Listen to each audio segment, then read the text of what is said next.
अब हम क्या करने वाले हैं, भिन्नों के जोड़, भिन्नों को कैसे जोड़ते हैं। तो सबसे पहले जो जिस तरीके के भिन्न अपन लेंगे वो लेंगे समान आधार के, जिनका आधार समान हो, यानी कि जिनका हर समान हो। ठीक है, तो जिनका हर समान हो वो वाले भिन्न अपन लेते हैं और सोल्व करते हैं उनको। तो देखिए दोस्तों, इसको हल करते हैं। हम हल करने के लिए क्या करेंगे, सबसे पहले जो ये संख्या है 3 और 2, इनको अलग जोड़ेंगे अपन, 3 और 2 को अलग जोड़ेंगे। ठीक है दोस्तों, और ये जो आ रहा है 2/3 और 2/3, इनको अलग जोड़ेंगे। ठीक है दोस्तों, तो ये 3 और 2 तो कितने हो गए, 5 हो गए। अब यहाँ पे अगर हमने देखा है कि अगर आधार समान हो, ठीक है, अगर आधार समान होता है, ये हमने देखा कि अगर आधार समान होता है तो अंश अपने आप जुड़ जाते हैं। ठीक है, आधार अगर समान हो ना तो दोनों के अंश जोड़ दो सीधे से। ठीक है, तो ये हो जाएगा 5 और ये हो जाएगा 4/3। इसको और अगर अपन आगे सोल्व करेंगे तो हो जाएगा 5 और 1 सही 1/3। इसको अगर अपन मिश्र भिन्न में बदलेंगे तो ठीक है, और आगे इसको सोल्व करेंगे तो ये जो 1 है ये 5 में आगे जुड़ जाएगा और ये हो जाएगा 6 सही 1/3। ये आपका हो गया आंसर। ठीक है दोस्तों, तो इस तरीके से हम जो समान आधार वाले भिन्न है उनको हल कर सकते हैं।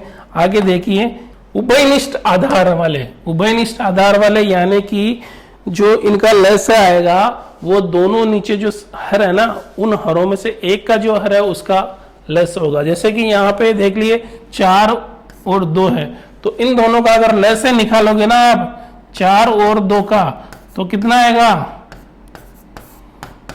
2 गुणा 2 बराबर क्या आया, 4 आया। यानी कि इन दोनों में से जो एक का जो बड़ा वाला है ना, बड़ा वाला जो हर है उसके बराबर आया। इसमें भी देख लो 4 और 8 का अगर आप लस निकालते हो, ठीक है, 4 और 8 का अगर लस निकालते हो तो क्या निकलेगा, क्या निकलेगा,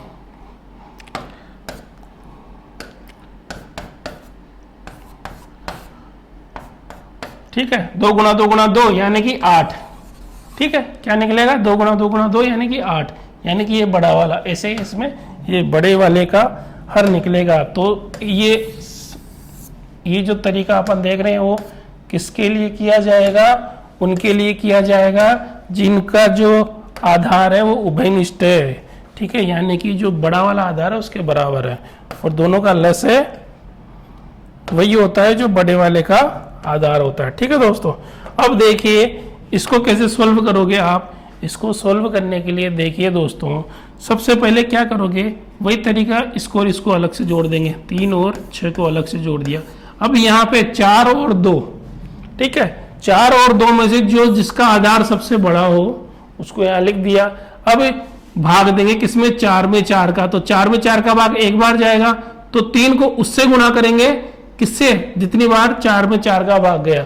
तो 4 में 4 का भाग एक बार गया तो 3 को 1 से गुणा किया तो 3, ठीक है, प्लस 1 यहाँ पे है 2, तो 2 में 4 का भाग कितनी बार जाता है, 2 बार, तो 1 को 2 से गुणा करोगे तो क्या आएगा, 2 आएगा। ठीक है दोस्तों, तो यहाँ पे आ गया 2। अब ये हो गया 6 और 3 9, और ये हो गया 3 और 2 5/4। ठीक है दोस्तों, तो अगर अपन इसको और हल करेंगे तो ये हो जाएगा 1 सही 1/4। ठीक है, और ये हो जाएगा 9, तो ये जो 1 इधर जुड़ जाएगा तो ये हो जाएगा 10 सही 1/4। ठीक है दोस्तों, तो इस तरीके से ये सवाल अपना हल होता है।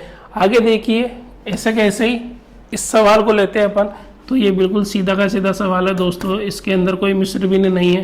तो यहाँ आ जाएगा 8, ठीक है, 4 में 8 का भाग कितनी बार जाता है, 2 बार, तो 3 को 2 से गुणा करो कितना आएगा, 3 दूनी 6, प्लस 8 में 8 का भाग एक बार जाता है तो 5 को 1 से गुणा करोगे तो कितना आएगा, 5 आएगा। तो आ जाएगा 6 और 5 11/8। इसको और आप मिश्र भिन्न में बदल सकते हो आगे, तो ये बदलोगे तो आपका होएगा ये 8 एकम 8, ठीक है, 8 3 11, 8 और 3 11, तो ये हो जाएगा मिश्र भिन्न। ठीक है दोस्तों, ये इसका मिश्र भिन्न हो जाएगा इस तरीके से, और ये जो सवाल आप घर पे करोगे। ठीक है दोस्तों, तो मिश्र भिन्नों का जोड़ है जो उभयनिष्ठ आधार वाले हैं उनका इस तरीके से होता है। ठीक है दोस्तों, आगे देखिए दोस्तों, असमान आधार, ठीक है, जिनके आधार न तो उभयनिष्ठ होते हैं, ठीक है, ना आधार समान होते हैं, ठीक है। तो ये है जिनके आधार समान नहीं हो, तो उनको कैसे करोगे आप? तो देखिए दोस्तों, आधार समान नहीं हो मतलब लस्य जिनका क्या है, लस्य नहीं निकाल सकते, और जिनका में से एक होगा, ठीक है, वो हो गए उभयनिष्ठ आधार। तो जिनका में से क्या होगा, एक होगा, मतलब उनमें कोई भी संख्याएं नहीं मिलेगी एक दूसरे से रिलेटेड। तो ये वाले कैसे कर सकते हैं अपन? तो क्या करेंगे दोस्तों, जैसे कि ये वाला सवाल है, इस तरीके का अगर आपके पास सवाल आता है तो देखिए, सबसे पहले जो नीचे है उसके करेंगे अपन 8 गुणा 9, दोनों आधारों को ऐसे करके लिख देते हैं, ठीक है, 8 गुणा 9 करके लिख देते हैं। अब यहाँ पे देखिए, यहाँ पे अगर 8 में यहाँ कोई संख्या आएगी उसका भाग देंगे अपने को, तो 8 से 8 तो कट ही रहा है, तो उस संख्या में भाग कितनी बार जाएगा? 9 बार जाएगा। तो 5 को गुणा करेंगे 9 से, प्लस 4 को गुणा करेंगे किससे? 8 से, ठीक है।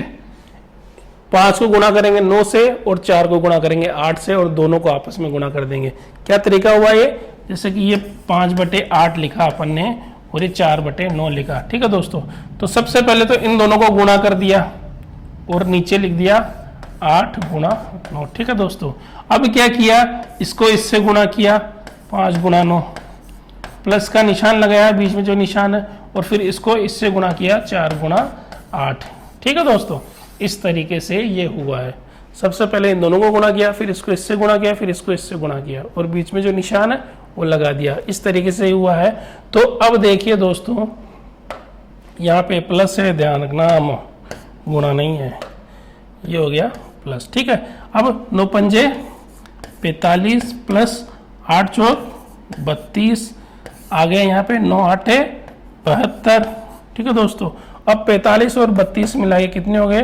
5 और 2 7, 4 3 7/72, ठीक है दोस्तों। ये आया आपका आंसर। इसको और मिश्र भिन्न में अगर बदलो आप तो 1 सही 72 कम 72, बाकी बचेगा 5/72। ये इसको मिश्र भिन्न में भी आप बदल सकते हो इस तरीके से, ठीक है दोस्तों।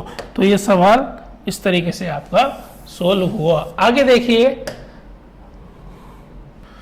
जो दशमलव संख्या है दोस्तों, दशमलव संख्या के जोड़ करने के अंदर कोई टफ नहीं है, कुछ ध्यान नहीं देना, आपको कोई चीज नहीं रखना कि दशमलव के नीचे सिर्फ दशमलव रखना है। क्या देखना है? दशमलव के नीचे दशमलव रखना है।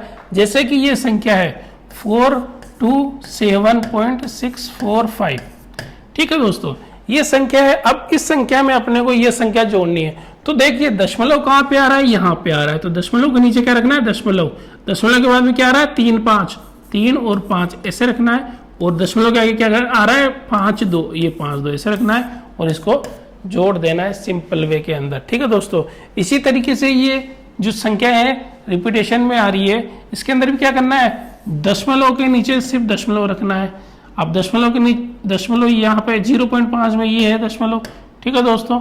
अब इसके अंदर दशमलव का आ रहा है यहाँ पे, तो 0.05 ये आ रहा है, और ये 0 आगे आ रहा है, ठीक है। अब यहाँ पे दशमलव ये आ रहा है 0.05, ये हो गया। यहाँ पे 0.005 आ रहा है दशमलव के बाद में 0.005, ठीक है दोस्तों। ये संख्या है, इनको इजी वे के अंदर आपको जोड़ लेना है। तो दशमलव के अंदर आपको कोई ध्यान नहीं देना है, बिल्कुल भी कोई ट्रिक वगैरह कुछ नहीं है इसके अंदर। सिर्फ आपको दशमलव के नीचे दशमलव रखना है, फिर उसको जोड़ना है, ठीक है दोस्तों।